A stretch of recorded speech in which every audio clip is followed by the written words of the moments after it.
bonsoir à tous. Vous avez peut-être déjà été dans la situation de devoir démarrer une discussion et de ne pas trop savoir de quoi parler. On se retrouve alors à souvent parler de la pluie et du soleil.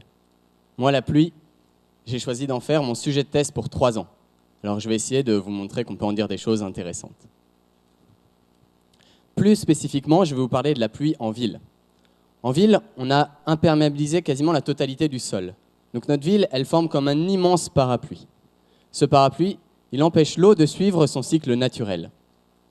Du coup, pour évacuer toute cette eau, on a construit tout un réseau de canalisation qui forme comme un immense entonnoir et qui récupère toute l'eau et l'évacue en un point. Alors, pour vous ce soir, quand vous rentrerez, petite expérience pratique. Vous prenez un entonnoir, vous le mettez sous le robinet, vous ouvrez à fond, et là, normalement, qu'est-ce qui se passe? Ça déborde. Et c'est pareil en ville.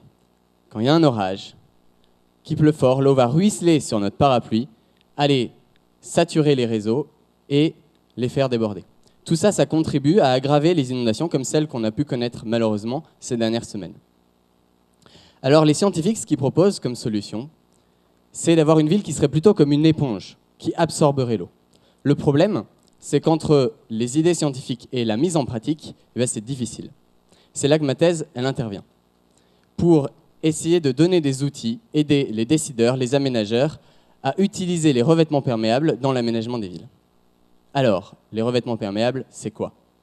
Mais imaginez, c'est comme une route normale. Simplement, à la place de mettre du bitume à la surface, on va mettre un matériau qui laisse passer l'eau, comme du béton poreux par exemple.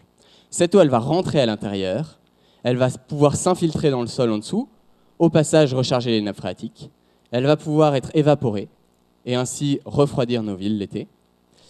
Et au besoin, elle va pouvoir être évacuée via des drains. Alors, pour étudier les bénéfices de ces revêtements perméables, j'ai construit 2 modèles informatiques. Mais un modèle, c'est jamais vraiment exact. Donc, à partir de maintenant, pour parler des revêtements perméables, on va parler de Bob. Bob, dans un premier temps, je vais l'étudier à la loupe. Je vais regarder vraiment comment l'eau, elle circule à l'intérieur. Où est-ce qu'elle va? À quelle vitesse? Histoire de pouvoir dire, et c'est les résultats que j'obtiens, si on est dans tel contexte, avec telle pluie, et ben voilà, l'eau, elle va aller à telle vitesse s'infiltrer, à telle vitesse s'évaporer.